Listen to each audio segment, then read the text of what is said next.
Баршаңызға сәлем, менің есімім Меруерт, мен психологпын. Бүгін өте ерекше әрі қызықты тақырыпты талқылағым келіп отыр. Мен ой жұмбақ 2 мультфильмін пайдаланып, эмоцияларымыздың қалай жұмыс істейтінін және олардың өмірімізге қалай әсер ететінін қарастырамын. Егер сіз эмоцияларыңызды қалай басқару керектігін білгіңіз келсе, арнама жазылып, бұл бейнені соңына дейін көріңіз. Ал ендеше бастайық. Психологиялық тұрғыда бізде базалық, ең басты 5 сезім бар. Олар қуаныш, қайғы, ашу, қорқыныш және жиіркеніш. Енді әрқайсысына тоқтап көрейік. Қуаныш. Бұл біздің өміріміздегі бақыт пен оптимизмнің көзі. Дегенмен қуаныш негізгі 5 эмоциялардың арасында ең позитивті болып көрінгенмен, ол өте ауыр сезімдердің бірі. Мүмкін қуаныш сезімін білдірген кезде жиі еститін шығарсыздар. Қуанышым қойныма сыймай бара жатыр дейді адамдар. Бұл пікір ол сезімді міндетті түрде бөлісуге арналған сезімдердің бірі екенін көрсетеді. Қуаныш бізге жақсы көңіл күй сыйлап, қиындықтарды жеңуге көмектеседі. Психологиялық тұрғысынан қуаныш стрессті жеңілдетуге және өмірге қанағатты болуға көмектеседі. Ой жұмбақ 2 фильмінде қуаныш Райлидің жаңа достар табуына және өміріндегі жағымды естеліктерді сақтауға көп ықпал тигізеді. Қуаныш сезімінің кері әсерін талқылайтын болсақ, мультфильмде бұл сезім кей жерлерде токсикалық түрде басқа сезімдерге орын бермей барлық билікті өзіне алғысы келеді. Өйткені оның ойынша басты кейіпкер әрдайым қуанып жүру керек деп ойлайды. Қоғамда да жиі көретін шығарсыздар. Шынайы өмірден тыс әрдайым қуаныш сезімін көрсетіп жүретін жандар көп. Сіз соңғы рет қашан шынымен қуанышқа бөлендіңіз? Төменде пікір қалдырыңыз. Қайғы сезіміне тоқталатын болсақ, қайғы бізге ішкі сезімдерімізді тереңірек түсінуге және оларды қабылдауға мүмкіндік береді. Бұл сезім біздің тұрақты өмірде біреуді немесе бір нәрселерді жоғалтқан сәтте пайда болып жан дүниемізді тазалауға және қайта күш жинауға мүмкіндік беретін сезім. Мысалы, мұнайған кезде адамдардың жасы шығу мүмкін.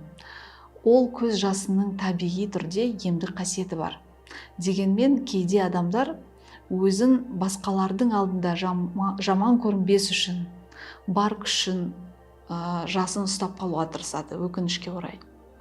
Фильмде қайғы Райлидің маңызды сәттерінде пайда болып, оған мұнаюға және эмоциялық ауыртпалықтарды жеңуге көмектеседі.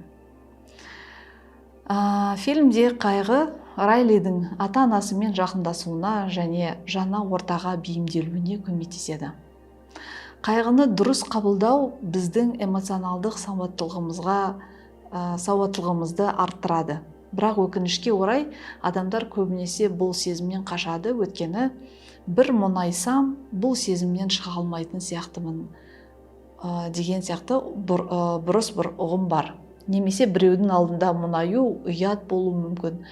Әлсіздігімді көрсеткім келмейді деген түрлі нәрселерді көруге болады. Дегенмен қайғы сезімін кешпегенше қуаныш сезіміне біздің өмірімізде орын жоқ деген сөз. Демек, қайғы мұңды кеше тұра біз жан дүниемізді тазалауға мүмкіндік береміз, ішімізді босатып, қуанышты сәттерге орын дайындаймыз. Ал сіз мұнайғанда не істейсіз? Қайғыңызды қалай кешесіз? Ойларыңызбен бөлісіңіз. Ашу сезімі. Ашу жайдан жай пайда болатын сезім емес. Бұл әділетсіздікке қарсы тұруға және құқығымызды қорғауға көмектесетін эмоциялардың бірі.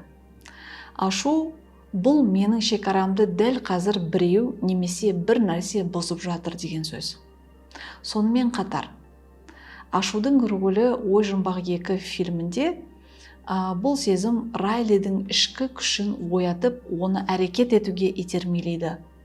Шынайы ашу адамдардың өз-өзіне сенімділік беріп, қиын жағдайларда өз пікірін білдіруге көмектесетін сезім. Бірақ ашу бақылаусыз болған жағдайларда агрессивті мінез құлыққа алып келуі мүмкін. Психологияда ашу сезімін басқару маңызды рөл ойнайды. Дөрекілік көрсету, сындыру заттарды, төбелесу бұл шынайы ашуға жатпайды. Бұл инфантилді позициялардың бірі, бұл тікелей адамның өз-өзін бақылай алмайтынын көрсетеді. Ал сіз өміріңізде ашуды қалай басқарасыз? Басқара аласыз ба? Төменде өз тәжірибелеріңізді, кеңестеріңізді қалдырыңыз. Қорқыныш сезімі. Қорқыныш негізі бізді қауіпті жағдайлардан сақтайтын сезім. Егер бізде ол сезім болмаса, мүмкін тәуекел жағдайларда біз сезімталдығымызды жоғалтып, ұзақ өмір сүрмес едік. Фильмде қорқыныш Райлидің қауіпсіздігін қамтамасыз етеді. Алайда қорқыныш кейде адамның дамуына және жаңа мүмкіндіктерді пайдалануға кедергі жасайды. Мысалы, сіз жаңа мамандықты таңдағыңыз келеді, бірақ сәтті болмаймын деп өзіңізді қорқытасыз. Немесе емтихан тапсыра алмаймын деген алдын ала қорқыныш пайда болып, ол сезімді сезбес үшін өзіңіздің көңіліңізді басқа нәрсеге аударып жібересіз. Немесе дәл қазір сезімдерімді білдірсем, мені ортадан шеттетеді, мені қабылдамайды деген қорқыныштар пайда болып, ақыры соңында ой қойшы, одан да мен еш нәрсе жасамай қояйын, осылай отыра берейін деген адамдар жеңіл шешімге келе салады. Психологиялық тұрғыдан қорқынышты дұрыс басқару, өмір сапасын жақсарту деген сөз. Көз қорқақ, қол батыр, күшіңіз жеткенше қорқыныш сезімімен танысып, жеңуге тырысыңыз. Мүмкін сіз қорқынышты қалай жеңу туралы өз тәжірибеңіз бар шығар.